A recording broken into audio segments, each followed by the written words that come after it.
మనకు కొన్ని విషయాలు చెప్పేవాడు. అక్క ఇదేం లేదే, నీకు కాగితం పెట్టడం రాలేదంట, ఇది కొంచెం సరి చేసుకుంటే సరిపోతుందని చెప్పేవాడు. లేకపోతే బయట మనం బోర్డు పెట్టేవాళ్ళం. అటువంటి గుంటూరు పోయే పని లేకుండా గుంటూరులో ఉన్నటువంటి పెద్ద ఆసుపత్రి మన బాపట్లోనే వస్తే అది ఎలా ఉంటుంది? బాగుంటుందా బాగుండదా? ఉండాలని కోరుకున్నారా లేదా? కావాలని కోరుకున్నారా లేదా? ఎక్కడ గట్టిగా చప్పట్లు కొడితే మనకు తెలుస్తుంది. అంటే మాకు ఇప్పుడు అనుమానం వస్తూ ఉంటుంది, పెద్ద 82 కోట్ల రూపాయలు ఖర్చు పెడితే ఆ ఖర్చు పెట్టినటువంటి అదంతా కూడా ఇవాళ మరి ప్రభుత్వం మారిందని కానీ ఆపేసేట్లా. రాజకీయ పార్టీలు మారచ్చు, ప్రభుత్వం అనేది ఉంటుంది కదా. ఈ ప్రభుత్వం కదా ఆ ప్రభుత్వం, ఏది ప్రభుత్వం ఉన్నా ఆ ప్రభుత్వం తెచ్చిన హాస్పిటల్ మెడికల్ కాలేజ్ ఇక్కడ వస్తే రైల్పేట వాళ్ళు మరి నిలబడి రఘుపతిని గెలిపించుకుంటారని చెప్పి అనుకున్నాం. అవి ఏం లేదు.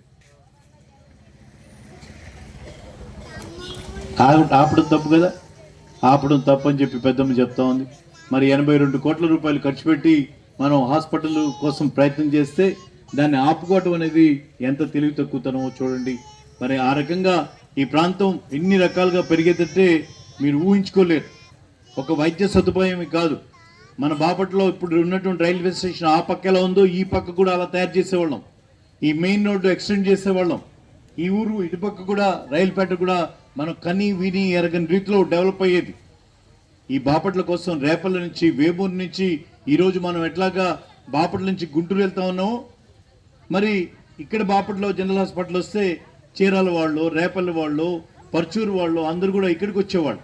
ఆ రకంగా ఈ ప్రాంతం అంతా కూడా మరి బ్రహ్మాండమైనటువంటి డెవలప్ అయ్యేది. అటువంటి అవకాశాన్ని మనం చేజార్చుకున్నాం ఆ రోజు అనే సంగతి గుర్తు చేస్తూ, మరి అలాగే ఇళ్ల స్థలాల గురించి మనం ప్రత్యేకంగా జగన్మోహన్ రెడ్డి గారిని మనం కృతజ్ఞత వెలుబుచ్చాలి. కలదనేటట్టుగా ఉంది, బ్రహ్మాండంగా ఉంది అన్నాడు. ఆయనకి పాపం తెలియదు, ఆయన ఏదో వీళ్ళ 14 నెలల్లో ఆ స్కూల్కి బాగు చేయించడం అనుకొని గబాలన ఆ లోకేష్ గారు మంత్రి కదా, విద్యామంత్రి కదా, ఆయనతో అనేసాడు. ఆయన ముస్లింలు నవ్వుకుంటూ ఇటు చూస్తున్నాడు. అది కట్టింది ఎవరయ్యా? జగన్మోహన్ రెడ్డి గారు. మన బడి నాడు నేడు కింద కట్టింది మన జగన్మోహన్ రెడ్డి గారు అన్న సంగతి వాళ్ళు ఒప్పుకోక తప్పనటువంటి పరిస్థితి. ఆ రోజు చంద్రబాబు నాయుడు గారు ఆ స్కూల్లోకి వెళ్ళి ఆ స్కూల్ని చూసి ఆశ్చర్యపోయాడు. మరి చంద్రబాబు నాయుడు గారు ఆయన కొడుకు లోకేష్ నాయుడు గారు ఇద్దరు కలిసి ఒక స్కూల్కి వెళ్ళారు. ఆ స్కూల్లో వెళ్తూ మరి అన్నాడు, ఆయన కొడుకుతో అంటున్నాడు, బాపట్లో ఏదైనా లేని కొడుతుందంటే సరైనటువంటి వైద్య సదుపాయం లేకనే. ఈ రోజు కూడా మనం బాపట్ల ఏరియా హాస్పిటల్కి వెళ్తే ఇక్కడ ఏం లేదమ్మా, మీరు జీజీ కార్యక్రమాలు ఇచ్చి మిమ్మల్ని ముందుకు తీసుకుపోతామని హామీ ఇస్తున్నా. ఏం చెప్పాడు? జగన్మోహన్ రెడ్డి గారు ఇచ్చేటువంటి సంక్షేమ కార్యక్రమాలు ఆగిపోవు, అంతకన్నా మెరుగైన సంక్షేమ కార్యక్రమాలు ఇచ్చి మనల్ని అందరినీ ముందుకు తీసుకెళ్తాడట. మరి బాగా వెళ్తున్నారమ్మా ముందరికి. 14 నెలలుగా బాగా ముందుకెళ్ళారమ్మా. ఎక్కడ వేసిన గొంగళ అక్కడే ఉంది. జగన్మోహన్ రెడ్డి గారు ఇచ్చినటువంటి సంక్షేమ పథకాలు ఏవి? ఆ రోజు ఇచ్చినటువంటి చెయ్యొత్తేది, ఆ రోజు ఇచ్చినటువంటి ఆసరా ఏది, ఆ రోజు ఇచ్చినటువంటి డ్వాక్రా రుణమాఫేది, అమ్మ ఒడేది, ఎన్ని రకాల పథకాలు ఇచ్చాడు. చేదోడు అన్నాడు, టైలరింగ్ చేసుకునే వాళ్ళకి ఇచ్చాడు, కూరగాయలు అమ్ముకోవడానికి సహాయం చేశాడు. ఎన్ని రకాల సహాయాలు పొందాం. 2 నెలలకు ఏదో ఒక పథకం ద్వారా డబ్బులు పడితే ఆ రోజు తేలిగ్గా మనం జరుపుకోగలిగాం. ఈ రోజు ఆ భరోసా ఇది. ఎక్కడుంది సహాయం? 14 నెలలుగా మనం చూస్తున్న భూతత్వం పెట్టి ఎతికినా కూడా ఒక్కళ్ళ అకౌంట్లో ₹1 పడలేదు. మరి ఎక్కడుంది ఆ పథకం? ఆ ప్రచారంలో చెప్పినటువంటి మాట ఎక్కడికి పోయిందని నేను మీ ద్వారా అడుగుతా ఉన్నా. మరి అనేక కార్యక్రమాలు జగన్మోహన్ రెడ్డి గారు ఆ రోజు మొదలుపెట్టారు. చంద్రబాబు నాయుడు గారు తనకి ఇష్టం వచ్చినట్టుగా అనేక సంగతులు మనకి చెప్పారు. సంక్షేమ కార్యక్రమాలన్నీ కొనసాగిస్తున్నటువంటి వాగ్దానం కూడా అయితే ఇంకొకటి చెప్తాడు చూడండి ఆయన మాటలో.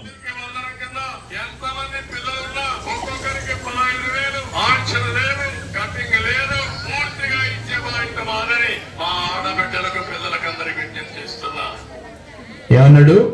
ఆంక్షలు లేవు, కట్టింగులు లేవు, ఎవరికి అర్హత ఉంటే వాళ్ళందరికీ 15,000 రూపాయలు పొట్లం కట్టిస్తున్నాడు అన్నాడా కదా? రఘుపతి అన్నాడా, చంద్రబాబు నాయుడు అన్నాడా? చంద్రబాబు నాయుడే కదండి, నేను కాదు కదా. ఆయన ఏమన్నాడు? ఎంతమంది పిల్లలుంటే అంతమందికి కట్టింగులు లేవు, ఆంక్షలు లేవు. ఎందుకన్నాడంటే ఆ మాట ప్రత్యేకంగా జగన్మోహన్ రెడ్డి గారిని విమర్శించారు. వాళ్ళు జగన్మోహన్ రెడ్డి గారి పరిపాలనలో అమ్మఒడి కింద 13,000 ఇచ్చాడు, 2,000 రూపాయలు జగన్మోహన్ రెడ్డి కాజేశాడని చెప్పి ఆ రోజు లోకేష్ బాబు, చంద్రబాబు, పవన్ కళ్యాణ్ గారు విమర్శించు తిరిగారు. దానికోసం ఎలక్షన్లు వచ్చాయి కాబట్టి ఎలక్షన్ల ముందు చంద్రబాబు నాయుడు గారు మాట్లాడుతూ ఆంక్షలు లేవు, కట్టింగులు లేవు, 15,000కి 15,000 ఇస్తానని ఆయన మాట్లాడారు. ఇప్పుడు మనం ఏం అడగాలి? చంద్రబాబు నాయుడు గారిని 15,000 ఇమ్మని అడగాల లేదా? అడగాల లేదమ్మా? ఆయన చెప్పిందేగా, మనం ఏమన్నా అడిగామా? ఆయన జగన్ కన్నా బాగా చేస్తానని చెప్పి ఓట్లు ఎంచుకోవడానికి కట్టింగులు లేవు, ఆంక్షలు లేవు, మొత్తం ఇస్తానని చెప్పాడు. మరి ఈ రోజు ఎక్కడున్నాయని అడగాల్సినటువంటి బాధ్యత. అమ్మ అడగంది అమ్మాయినే పెట్టదు. మన తెలుగుదేశం పార్టీ నాయకులు ఓట్లు ఎంచుకోవడానికి వచ్చిన నాయకుల్ని ఖచ్చితంగా అడగాలి. ఎవరికైతే పడలేదో వాళ్ళు అడగాలి. ఎందుకంటే మళ్ళా మంది తప్పవుతుంది. ఆ రోజు మేము విద్యాపూర్ అని చెప్పి యువజన విభాగం ఆధ్వర్యంలో బ్రహ్మాండంగా రాష్ట్ర వ్యాప్తంగా జగన్మోహన్ రెడ్డి గారి ఇచ్చిన పిలుపు మేరకు కలెక్టరేట్స్ లో దిగ్బంధం చేస్తే కొంచెం తల్లికి వందనం అని చెప్పి ఇది కొద్దిగా వదిలిపెట్టాడు. ఎవరికి పడ్డాయో తెలియదు, ఎవరికి పడలేదో తెలియదు. ఈ రోజు కరెక్ట్ గా అడిగితే ఒకరికి 10,500 పడింది అంటున్నారు. 13,000 రూపాయలు పడాల్సింది 13,000, ఒకరికి 5,000, ఒకరికి 7,500, ఒకరికి 9,050. ఏంటో అది ప్రభుత్వ పథకమా లేకపోతే వాళ్ళ జేబులోంచి ఏమైనా ఇస్తా ఉన్నారో మనకి తెలియదు. ఎందుకు పడ్డాయో కూడా తెలియదు. ప్రభుత్వ పథకం అంటే ఏంటి? 15,000 ఇస్తాను, సరే 13,000 ఇస్తున్నావు, అందరికీ పడాలి కదా, అర్హత ఉన్న ప్రతి ఒక్కరికి పడాలి కదా.